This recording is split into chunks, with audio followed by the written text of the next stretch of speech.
As West Asia continues to remain on edge, Israel has barred United Nations Secretary General Antonio Guterres from entering the country, accusing him of being biased against Israel.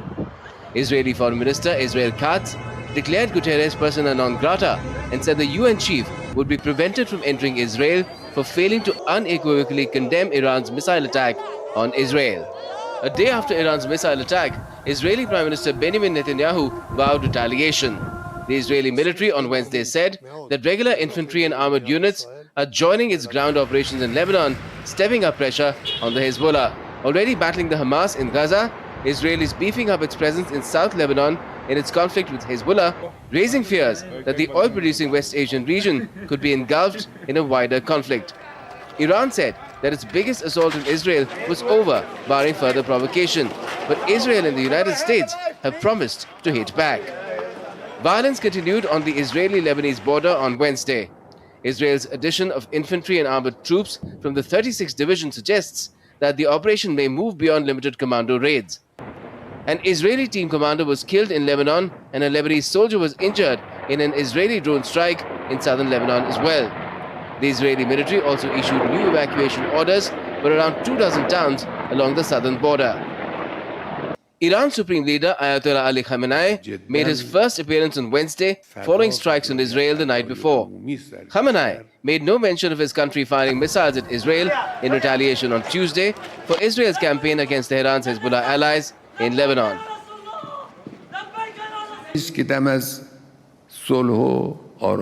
The root of the problem which causes these conflicts, wars, tensions is the presence of the same people who claim that they want peace and tranquility in the region. I'm referring to America and some European countries. Iran's President Masoud Pezeshkian also said that Israel would face a harsh reaction if it did not stop what he called its crimes. Saudi Arabia too appealed for de-escalation and dialogue amid Iran's missile attack against Israel.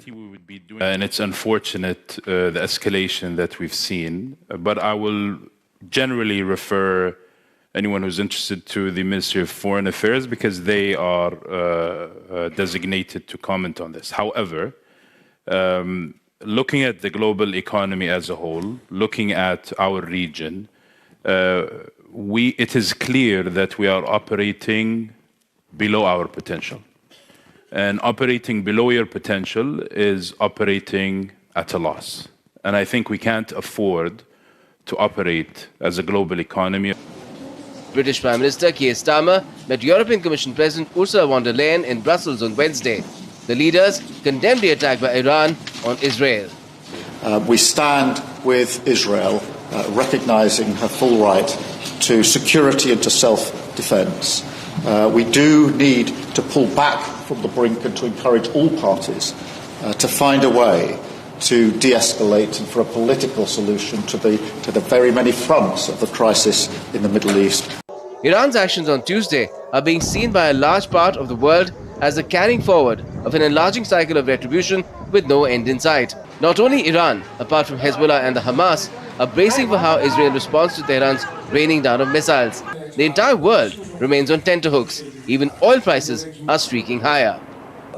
With Dheeraj Das, Gautam Roy, DD India. Has had a big impact.